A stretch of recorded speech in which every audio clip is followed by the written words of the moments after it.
Assalamualaikum warahmatullahi wabarakatuh. Selamat pagi, perkenalkan nama saya Nur Halik Anofawas. Saya dari kelas PBIA dengan NIM 20400121009. Bismillahirrahmanirrahim. Rabbi shrah li sadri wa yassir li amri wahlul 'uqdatam min lisani yafqahu qawli.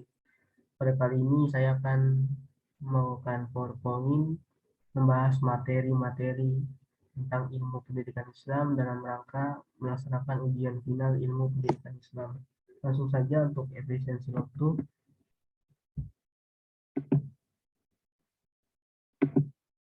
Yang pertama, metode dalam pendidikan Islam. Secara etimologi, metode berarti langkah-langkah strategis yang disiapkan untuk melakukan suatu pekerjaan. Dalam bahasa Arab, metode diungkapkan dalam berbagai kata, seperti tarikoh, manhaj, dan wasilah. Pendekatan agamis, maka metode Islam ini bersumber dari ajaran Islam yakni Al-Quran dan hadis. Pendekatan biologis, perkembangan biologis seseorang memiliki pengaruh yang sangat kuat terhadap dirinya. Seseorang yang menderita cacat jasmani, ia akan memiliki kelemahan dan kelebihan yang tidak dimiliki oleh orang normal. Pendekatan secara psikologis, perkembangan psikis seseorang berjalan sesuai dengan perkembangan biologisnya, sehingga orang pendidik dalam menggunakan metode pendidikan harus memperlakukan dan memperhatikan biologis juga serta psikisnya. Pendekatan sosiologis, dalam interaksi sosiologis yang terjadi pada proses pembelajaran, fungsi pendidikan adalah proses pewarisan nilai dan budaya masyarakat dan satu generasi kepada generasi berikutnya atau pihak yang lebih tua kepada yang lebih muda. Prinsip-prinsip metode mengajar. Metode harus memanfaatkan teori kegiatan mandiri.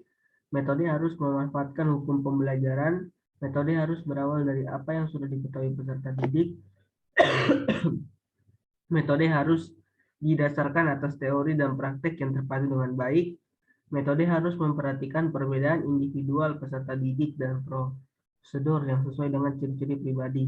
Metode merangsang kemampuan berpikir dalam peserta didik. Metode disesuaikan dengan kemajuan peserta didik dalam hal keterampilan, kebiasaan, pengetahuan, gagasan, sikap peserta didik.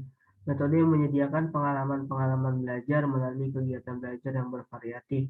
Metode harus memotivasi peserta didik ke arah kegiatan yang menyangkut diferensiasi dan integrasi. Metode memberikan peluang untuk bertanya dan menjawab pertanyaan bagi peserta didik. Metode pendidikan Islam digunakan dengan prinsip fleksibel dan dinamis. Aspek dalam tujuan pendidikan Islam. Yang pertama adalah membentuk manusia menjadi hamba Allah yang mengabdi kepadanya semata. Bernilai edukatif yang bersumber daripada Al-Quran, berkaitan dengan motivasi dan kedisiplinan sesuai ajaran Al-Quran. Selanjutnya, teknik-teknik mengajar dalam pendidikan Islam. Yang pertama, mendidik melalui keteladanan, mendidik melalui kebiasaan, mendidik melalui nasihat dan cerita, mendidik melalui disiplin, mendidik melalui partisipasi, dan yang terakhir, mendidik melalui pemeliharaan.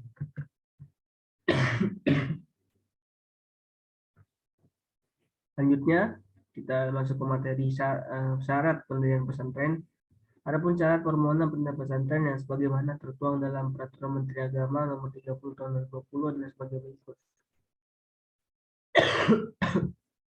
Surat pernyataan yang memuat komitmen untuk mengamalkan nilai Islam. Yang kedua, rahmatan lil alamin dan berdasarkan Pancasila UUD 45, Negara Kesatuan Republik Indonesia, serta Bhinneka Tunggal Ika. Fotokopi kartu tanda penduduk kiai pengasuh pesantren, kurikulum dan dokumen pembelajaran, daftar nama santri mukim paling sedikit 15 orang, keputusan pengesahan badan hukum bagi yayasan dan organisasi masyarakat Islam, foto gedung, papan nama dan dana pesantren, surat keterangan domisili dari desa atau kelurahan, foto bukti dokumen kepemilikan tanah. Selanjutnya, B. Persyaratan pendirian madrasah. 1. Persyaratan administratif. Yang kedua, persyaratan teknis. Yang ketiga, persyaratan kelayakan. Selanjutnya, persyaratan pendirian sekolah. Persyaratan pendirian sekolah diatur dalam Pasal 4 Kepmen No. 060 U 2002 tentang pedoman pendirian sekolah. Adapun syarat mendirikan sekolah yaitu hasil studi kelayakan, rencana induk pengembangan sekolah atau NPS, sumber peserta didik, tenaga kependidikan, tenaga non-pendidikan, kurikulum atau program, sumber pembiayaan, sarana dan prasarana dan penyelenggara sekolah. D. Perbedaan madrasah, pesantren, dan sekolah. Perbedaan mendasar antara pesantren dengan sekolah umum terletak pada kurikulum pendidikannya. Sekolah umum menggunakan kurikulum pemerintah, sedangkan pesantren menggunakan kurikulum dari pemerintah. Pesantren juga menggunakan kurikulum sendiri yang berfokus pada pendidikan agama. Kegiatan yang selanjutnya, kegiatan belajar pesantren lebih padat dibandingkan sekolah umum. Kegiatan belajar pesantren lebih padat dibandingkan sekolah umum. Kegiatan belajar pesantren bisa berlangsung sehari semalam, berbeda dengan sekolah umum yang hanya berlangsung dari pagi hingga sore saja. Selain itu, santri akan diawasi selama 24 jam.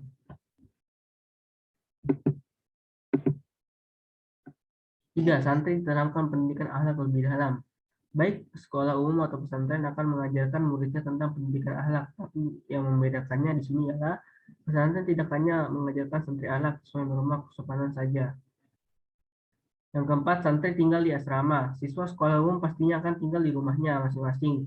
Tetapi berbeda dengan santri di pesantren. Para santri akan tinggal di asrama yang sudah disediakan oleh pihak pesantren. Kalaupun ingin pulang, santri akan dibolehkan pulang di waktu-waktu tertentu, misalnya saat libur semester. Santri diajarkan untuk memiliki sifat mandiri dan disiplin. Seperti yang sudah disebutkan di atas, santri akan tinggal di asrama. Tentunya mereka akan jauh dari orang tua. Dengan begitu, para santri dituntut agar selalu mandiri dan disiplin. Berbeda dengan siswa sekolah umum yang memiliki sifat mandiri dan disiplin yang tidak setinggi santri pesantren. Selanjutnya, biografi Aziumadi Azra. Aziumadi Azra lahir di Lubuk Alung, Sumatera Barat pada tanggal 4 Maret 1995. Pendidikan yang ditempuhnya meliputi Fakultas Tarbiyah IAIN Jakarta pada tahun 1982, Master of Art MA pada Departemen Bahasa dan Budaya Timur Tengah, Columbia University 1988, Master of Philosophy MPhil pada Departemen Sejarah, Columbia University tahun 1990, dan Filosofi Degree PhD tahun 1992 dengan disertasi berjudul The Transmission of Islamic Reformists to Indonesia Network of Middle Eastern and Malay Indonesian Ulama in the 17th and 18th centuries. Sejak 2007 sampai sekarang sebagai guru besar sejarah dan direktur sekolah pasca sarjana Universitas Islam Negeri Syarif Hidayatullah Jakarta. Di sebelumnya adalah rektor IAIN atau UIN Syarif Hidayatullah selama 2 periode, yaitu pada periode 1998 hingga 2002 dan UIN dari periode 2002 hingga 2006 sebagai salah satu tokoh pendidikan Islam di Indonesia. Aziumadi Azra juga doktor dan guru besar sejarah, namun pandangannya terhadap pendidikan Islam tidak diragukan lagi. Tujuan pendidikan menurut Aziumadi Azra ialah terbentuknya kepribadian utama berdasarkan nilai dan ukuran Islam, tetapi seperti pendidikan umum ini tentunya juga Islam tidak terlepas dari tujuan-tujuan yang bersifat lebih operasional sehingga dapat dimuluskan tahap-tahap proses pendidikan Islam yang mencapai tujuan lebih jauh. Tujuan pendidikan Islam yang dimaksud adalah tujuan yang pertama-tama yang hendak dicapai dalam proses pendidikan itu. Kurikulum Islam menurut Aziumadi Azra. Aziumadi Azra menyatakan bahwa kurikulum merupakan pencapaian tujuan yang lebih terperinci, lengkap dengan materi, metode, dan evaluasi melalui tahap penguasaan peserta didik terhadap berbagai aspek yaitu kognitif, afektif, dan psikomotorik. Setiap materi yang diberikan kepada peserta didik harus memenuhi 2 tantangan pokok. Pertama, penguasaan ilmu, pengetahuan, dan teknologi. Kedua, penanaman pengalaman ajaran agama. Dengan demikian, untuk membahas kurikulum pendidikan Islam selayaknya diarahkan pada orientasi pada perkembangan peserta didik, orientasi pada lingkungan sosial, orientasi pada perkembangan ilmu pengetahuan dan teknologi. Dalam hal ini, pengembangan kurikulum harus memberikan arah dan pedoman untuk memenuhi kebutuhan peserta didik yang disesuaikan dengan bakat, minat, dan kemampuannya. Pembaruan pendidikan Islam. Searah dengan pendapat Azra dan Raya Mulis mengumumkan bahwa saat ini dituntut kemampuan proaktif dan inovatif dari semua personel pendidikan Islam dalam menangkap kecenderungan yang terjadi di masa depan berdasarkan kondisi dan situasi yang terjadi di dalam masyarakat pada masa sekarang. 5 hal yang harus diperhatikan dalam pembaharuan kelembagaan pendidikan Islam. Yang pertama, lembaga pendidikan Islam harus meningkatkan daya saing dengan sungguh-sungguh dan terencana sehingga layak bersaing dalam pergaulan internasional. Yang kedua, lembaga pendidikan Islam harus membuka program studi yang bervariasi. Lembaga pendidikan Islam harus memperkuat fungsi-fungsi kritis dan berorientasi ke masa depan, future oriented. Lembaga pendidikan Islam harus melaksanakan akuntabilitas. Dan terakhir, lembaga Islam harus melaksanakan evaluasi secara terus-menerus dan berkelanjutan agar jaminan kualitas dapat dipertanggungjawabkan. Pendidikan Islam dalam realitas. Perjuangan umat Islam untuk mensejajarkan pendidikan Islam dengan pendidikan umum sebenarnya sudah lama dimulai. Tetapi hingga saat ini pendidikan Islam dapat dikatakan masih harus diperjuangkan terus untuk mewujudkan maksud tersebut. Hal ini disebabkan oleh eksistensi pendidikan Islam yang seringkali harus berhadapan dengan negara, artinya kebijakan politik pemerintah tentang pendidikan Islam dapat dikatakan tidak kondusif. Pendidikan Islam barulah mendapat perhatian yang cukup signifikan setelah lahirnya Undang-Undang Sistem Pendidikan Nasional Nomor 2 Tahun 1989 dan dikukuhkan lagi oleh lahirnya Undang-Undang Republik Indonesia. Transformasi pendidikan Islam. Pembaruan epistemologi keilmuan pendidikan Islam. Di masa lalu, ada anggapan bahwa ilmu agama dan ilmu umum merupakan dua hal yang dikotomis. Oleh karena itu, keduanya sulit untuk disatukan. Dengan begitu, sebagai implikasinya, lembaga pendidikan umum berdiri di mana-mana dengan gagahnya di negeri ini, sedangkan lembaga pendidikan Islam harus berjuang sedemikian rupa agar bisa eksis secara kualitatif, sebab lembaga pendidikan Islam dulu dianggap sebagai sejajar dengan lembaga pendidikan umum. Dari sisi teori perubahan sosial yang lebih dikenal dengan shifting paradigm, yaitu suatu teori yang menjelaskan bahwa hampir semua jenis kegiatan ilmu pengetahuan, baik natural science maupun social science, bahkan religious science, selalu mengalami apa yang disebut dengan shifting paradigm, yaitu dimaksud dengan istilah shifting paradigm ini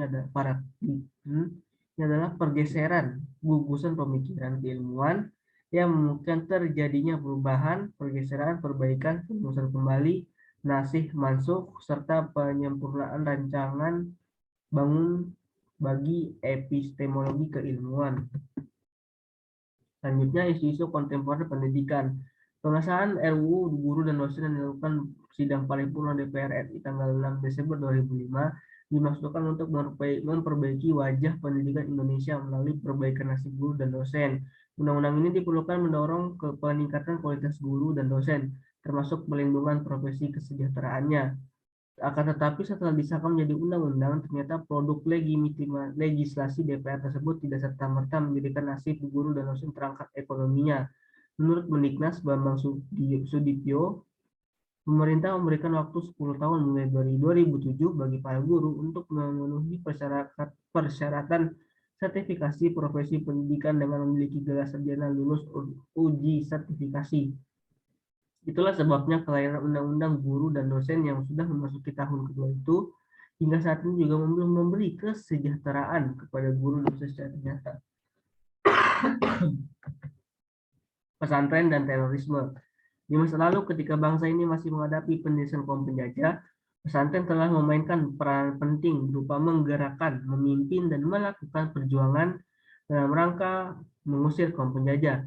Seorang pakar sejarah dari Universitas Pajajaran, Muhammad Mansur Suryanegara, sebagaimana dikutip Ahmad Tafsir, menyatakan bahwa sulit mencari gerakan melawan penjajah Indonesia yang bukan digerakkan oleh pemimpin dari orang-orang pesantren. Oleh karena itu, dalam mengisi kemerdekaan ini, pemerintah seringkali menggunakan pesantren untuk melakukan sosialisasi berbagai programnya. Lembaga pendidikan dan mall. Subjudul ini kelihatannya tidak memiliki relevansi satu sama lain, tetapi jika ditelaah dari perspektif pendidikan, terlihat bahwa kedua variabel tersebut memiliki kaitan. Maraknya aktivitas pembangunan mall dewasa ini sangat kontras dengan pembangunan atau rehabilitasi gedung sekolah. Begitu banyak gedung sekolah atau lembaga pendidikan yang ambruk karena dimakan usia, tetapi tidak mendapatkan perhatian serius dari pihak yang berwenang. Usaha untuk membangun pendidikan unggulan berjalan sangat lamban sesuai dengan teori derajat hitung. Membangun lembaga pendidikan unggulan berjalan sangat lamban, sedangkan pembangunan mall berjalan begitu cepat sesuai teori derajat ukur.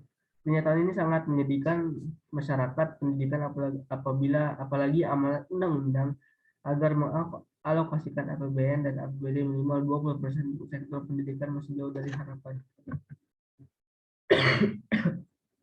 Selanjutnya, ilmu pendidikan Islam. Guru dalam pendidikan Islam. Guru adalah seorang yang pekerjaan mata pencariannya yaitu sebagai guru yang profesinya mengajar. Dalam bahasa Inggris dikenal dengan istilah teacher yang berarti pengajar atau educator yang berarti mendidik, ahli mendidik. Sedangkan bahasa Arab beberapa istilah menunjukkan pengertian guru seperti ustaz, mudarris, muallim, muadib, murabbi.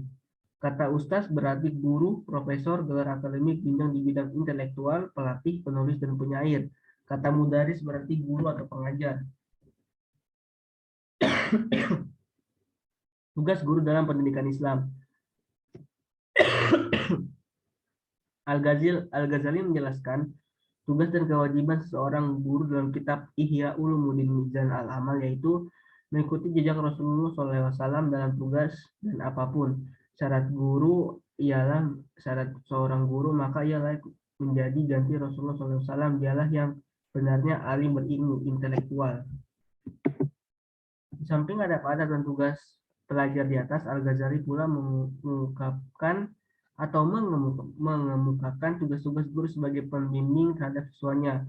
Menurutnya ada 7 tugas guru sebagai pembimbing, yaitu mempunyai sifat belas kasihan sebagai ayah mengasihi anaknya, mengajar karena Allah bukan mengharapkan upah, pada waktu mengajar selalu memberi nasihat dan mengajar berdasarkan tingkat kemampuan pelajar yang dihadapi, menegur dengan halus, pertama menyindir selama memungkinkan, tidak berterus terang dengan kasih sayang, tidak dengan mengejeknya. Guru yang bertanggung jawab atau suatu bidang studi tidak boleh mengacaukan bidang studi yang lain. Guru tidak mengemukakan analisis yang panjang bagi pelajar yang belum kritis. Guru harus mengemukakan seluruh ilmunya karena ilmu dilihat dengan mata hati, sedangkan amal dilihat dengan mata kepala. Artinya, guru harus konsekuensi mengamalkan kebenaran agar menjadi teladan dan tidak tercela oleh masyarakat. Sifat guru dalam pendidikan Islam. Yang Al-Abrashi menyebutkan bahwa guru dalam Islam sebaiknya memiliki sifat-sifat sebagai berikut. Zuhud, tidak mengutamakan materi, pengajar dilakukan karena mencari keridhaan Allah, bersih tubuhnya, penampilannya lahiriah, menyenangkan, bersih jiwanya, tidak mempunyai dosa besar, tidak ria, tidak memandang rasa dengki dan iri hati, tidak menyenangi permusuhan, ikhlas dalam melaksanakan tugas, sesuai perbuatan dengan perkataan, tidak malu mengakui ketidaktahuan, bijaksana, tegas dalam perkataan dan perbuatan tetapi tidak kasar, rendah hati, lemah lembut, pemaaf, sabar, tidak marah-marah karena hal kecil, berkepribadian yang baik, tidak merasa rendah diri, bersifat kebapakan, mampu mencintai murid-murid seperti mencintai anak sendiri, mengetahui karakter murid, mencakup pembawaan, kebiasaan, perasaan, dan pemikiran. Kualifikasi guru dalam pendidikan Islam. Setidaknya ada dua kualifikasi akademik yang patut dimiliki guru. Yang pertama, kualifikasi pendidikan formal dan kualifikasi uji kelayakan. Kualifikasi pendidikan formal adalah kualifikasi kesarjanaan yang ditempuh melalui jenjang pendidikan selama 4 tahun. Samping itu, kualifikasi ini mesti terarah dalam bidang pendidikan, sehingga para guru yang mengajar adalah orang-orang yang benar-benar piawai pada bidang pendidikan. Kompetensi guru dalam pendidikan Islam adalah hasil penggabungan dari kemampuan yang banyak jenisnya, dapat berupa seperangkat pengetahuan, perilaku yang dimiliki, dan diproses dalam rangka menjalankan tugas keprofesionalannya.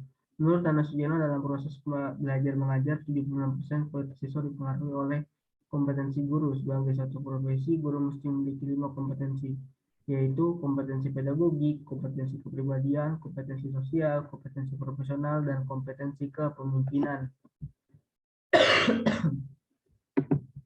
Pengertian pendidikan seumur hidup. Pendidikan seumur hidup adalah suatu konsep, suatu ide atau gagasan pokok yang berarti bahwa pendidikan tidak hanya berlangsung selama seorang belajar di lembaga-lembaga pendidikan formal, bahwa seseorang masih dapat memperoleh pendidikan kalau ia mau setelah ia selesai menjalani pendidikan formal.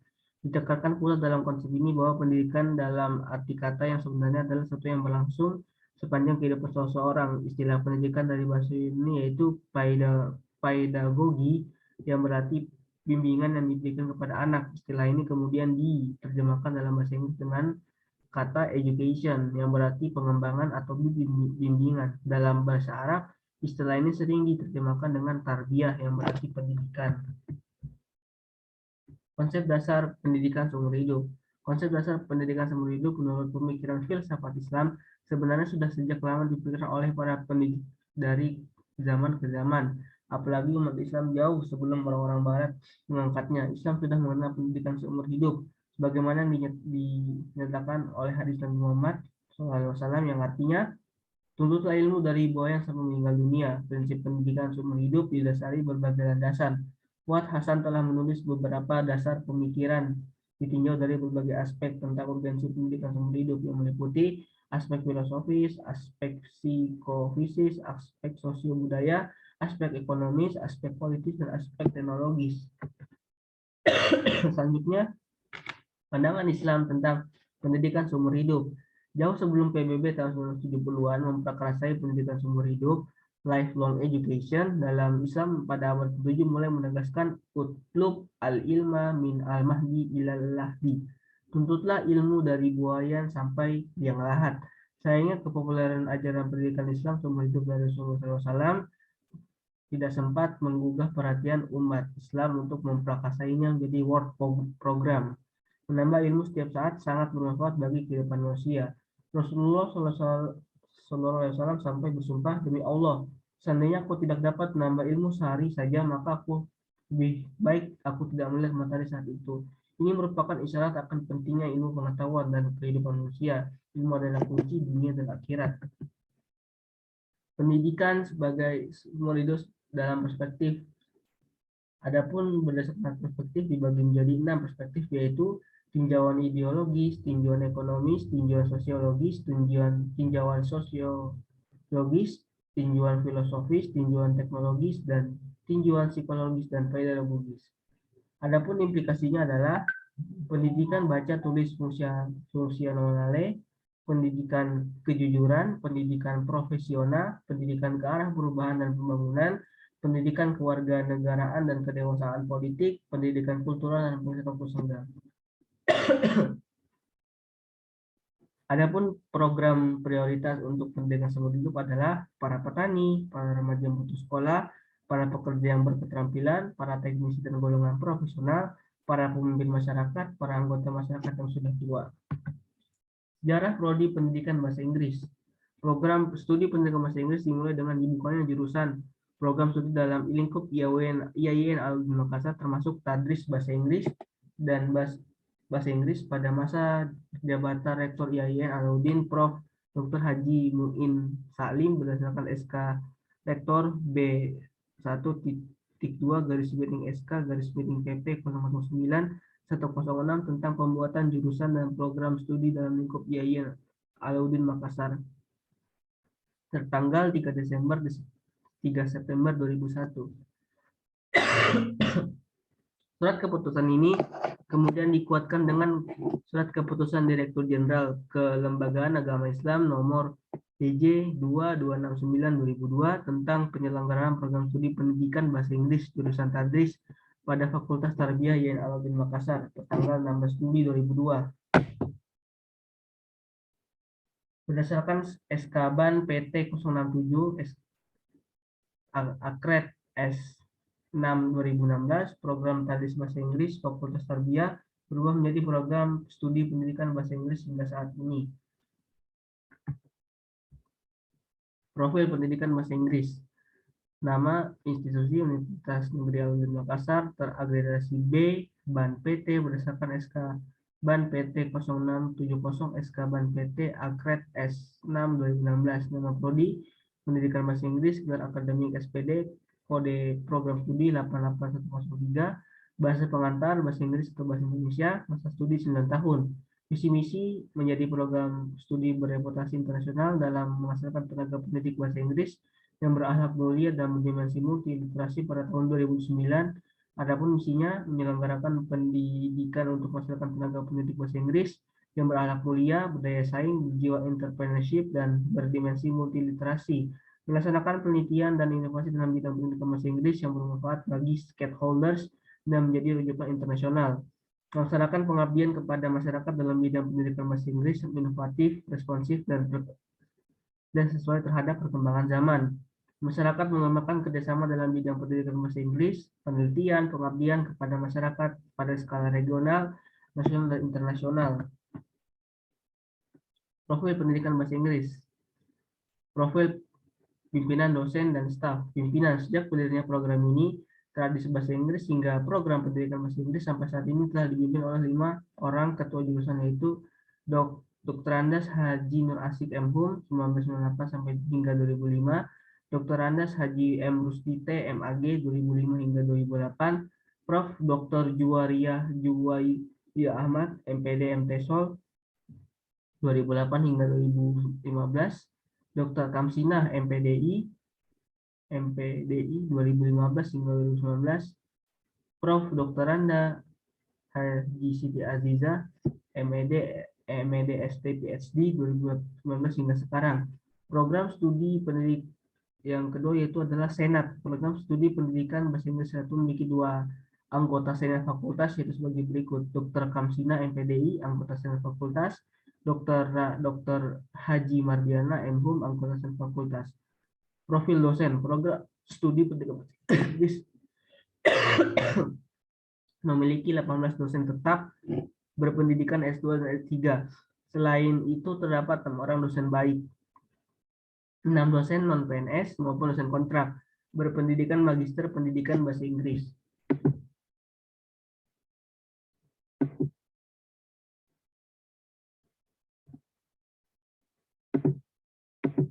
Pimpinan, ketua jurusan Haji Siti Aziza MED ST PhD, sekretaris jurusan Sinti Nur Fahmi SPD MPD, Senat, anggota Senat Fakultas Dr. Haji Mardiana M.Hum, Dr. Kamsina MPDI, guru besar Rektor Prof. Hamdan Johannes MA PhD, dosen. Adapun daftar dosennya adalah Dr. Nur Asik M.Hum, Dr. Haji Abdul Muiz Said MED TESOL, Dr. Haji Juwaria Ahmad MPD MTSol, Dr. Haji Mardiana M.Hum, Dr. Muhammad Yoni MA, Haji Siti Aziza MED ST PhD, Dr. Kamsina MPDI, Dr. Siti Nur Fahmi SPD MPD, Sophia SAG MPD, Dr. Kaharudin SIP M.Hum, Indah Fadila Rahman, Nur Aliyah Nur MPD, Muhammad Jabal An-Nur SPD MPD, Indah Miftah Awalia SSM Hum, Andi Asmawati SPD MPD, Multazam Abu Bakar SSM Hum, Anissa Sofa Suraya SPD MPD, Maskurauf MPD MMAD, Mutia SPD MPD, dan terakhir Muhammad Syahrudin Nawir SPD M.Hum. Fasilitas prodi pendidikan bahasa Inggris. Adapun fasilitas pendidikan prodi bahasa Inggris yang terdapat di UIN Alauddin adalah sebagai berikut: ruang kuliah yang representatif, laboratorium micro teaching, laboratorium multimedia, laboratorium bahasa Arab dan bahasa Inggris, pusat kegiatan mahasiswa, sarana olahraga, sekolah mitra, perpustakaan universitas, fakultas dan jurusan, ruang teater, auditorium, ruang jurusan, masjid, poliklinik, dan parkir yang luas dan teratur. Dinamika kegiatan jurusan pendidikan bahasa Inggris. Yang pertama, kerjasama kemitraan. Yang perguruan tinggi instansi Madrasah Sanawiyah dalam bentuk pelaksanaan PPL periode 0601 hingga 3112. Perguruan tinggi instansi Madrasah Aliyah Model Makassar dalam bentuk pelaksanaan PPL periode 0601 hingga 3112. Beasiswa Community Initiative Program CCIP, Program Inisiatif Perguruan Tinggi Komunitas Program CCI, menyediakan program akademik non gelar berkualitas di perguruan tinggi AS, Yang dimaksudkan membangun keterampilan teknis, meningkatkan kemampuan, kepemimpinan, dan memperkuat kemampuan bahasa Inggris. Baik, saya rasa cukup dari untuk ujian yang saya sampaikan. Kalau ada banyak salah dalam video ini, mohon maaf karena kesempurnaan hanya milik Allah Subhanahu wa taala. Wabillahi taufiq wal hidayah, and wassalamualaikum warahmatullahi wabarakatuh.